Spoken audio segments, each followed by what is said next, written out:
করণদিঘির বাসিন্দা শুভেশ দাস 2019 সালে অক্টোবর মাসে সাজ্জাক আলমের হাতে খুন হন। 5 বছর জেলে থাকার পর ইসলামপুর কোর্ট থেকে ফেরার পথে পাঞ্জিপাড়ায় পুলিশকে গুলি করে পালিয়ে যায় সাজ্জাক আলম। কেউ ক্রিমিনাল আমাদের উপরে গুলি চালাবে, আমরা ওর থেকে 4 গুণ গুলি চালাবো।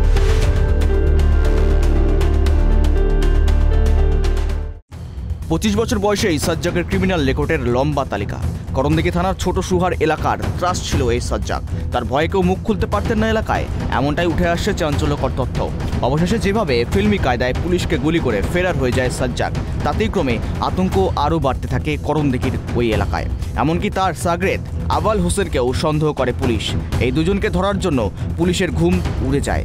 রায়গঞ্জ পুলিশ জেলার পক্ষ থেকে 2 লক্ষ করে 4 লক্ষ টাকার পুরস্কারও ঘোষণা করা হয়। এরপর সরজমিনে আসেন রাজ্যের ডিজি রাজীব কুমার, দিয়ে যান এনকাউন্টার দাওয়াই।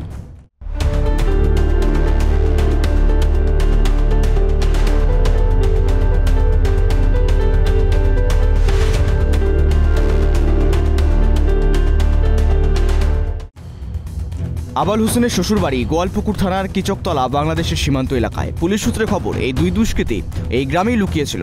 পুলিশ খবর পেয়ে শুক্রবার হানা দেয় ওই এলাকায়। চলে সাসপেন্সিভ স্টিং অপারেশন। রাতেই বাংলাদেশ পালানোর ছক কষে সাজ্জাক, কিন্তু বাংলাদেশ যাওয়ার আগেই একই ফিল্মি কায়দায় পুলিশি এনকাউন্টার। পুলিশের গুলিতে ঝাঁঝরা হয় সাজ্জাক। এরপরই হাসপাতালেই মৃত্যু সাজ্জাকের। কেউ ক্রিমিনাল আমাদের উপরে গুলি চালাবে, আমরা ওর থেকে 4 গুণ গুলি চালাবো।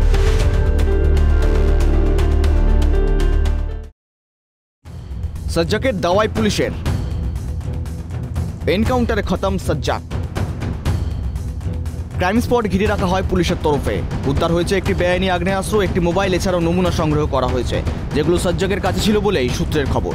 সরজমিনে পরিদর্শনে আসেন নর্থ বেঙ্গলের আইজি। এনকাউন্টার স্পটে উদ্ধার হওয়া অবৈধ আগ্নেয়াস্ত্র এবং মোবাইল সহ বিভিন্ন নমুনা ফরেন্সিক ডিপার্টমেন্টে পাঠানো হয়। সরজমিনে খতিয়ে দেখলেন নর্থ বেঙ্গল আইজি। নমুনা সংগ্রহের পর গেল ফরেন্সিকে। কোলটোগুলো কি উদ্ধার হলো বা আর্মস মোবাইল এগুলো কি উদ্ধার হলো? আর্মস গুলির খোল ফোন সব উদ্ধার হয়েছে। আমাদের টিম এখন কাজ করছে ওখানে। ওরা পুরোটা যে সিন অফ ক্রাইমকে ভালো করে সার্চ করছে। তারপরে এখন আমরা পুরোটা সার্টেন করে আপনাদেরকে পরে বাকি ডেভেলপমেন্ট জানাতে পারবো। এই রাস্তা দিয়ে পালাতে গিয়ে কি নেমে গিয়েছিল নিচে? এই স্পটেই আমাদের টিম অ্যাকিউজকে স্পট করেছিল। মানে এনকাউন্টারই কেন করতে হলো? মানে ও যে গুলি চালিয়েছিল, পুলিশ তো কেউ ইনজোর্ড হয়েছে? পুলিশের উপরেও আগে আমি সকালেই বলে দিয়েছি আপনাদেরকে, he started open fire on the police. আর এনকাউন্টার দাওয়ায় প্রশংসা কুড়িয়েছে পুলিশের। অন্যদিকে স্বস্তির নিঃশ্বাস সাজ্জাকের হাতে খুন হওয়া নিহত সুবেশ বাবু শ্রীর। সঠিক বিচার পেয়েছে তার স্বামী, বুক ভরা কষ্টে জানিয়েছেন তিনি। এনকাউন্টার দাওয়ায় প্রশংসা কুড়িয়েছে সাধারণের।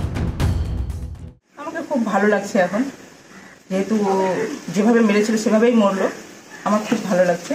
আমি চাই এদেরও এইভাবেই শাস্তি হোক, এটাই আমার কাছে প্রশাসনের কাছে আমার বক্তব্য, যে ওদেরও যেন এইভাবেই শাস্তি হয়। কজন? আরও মনে হয় 4 জন আছে ইসলামপুর জেলে।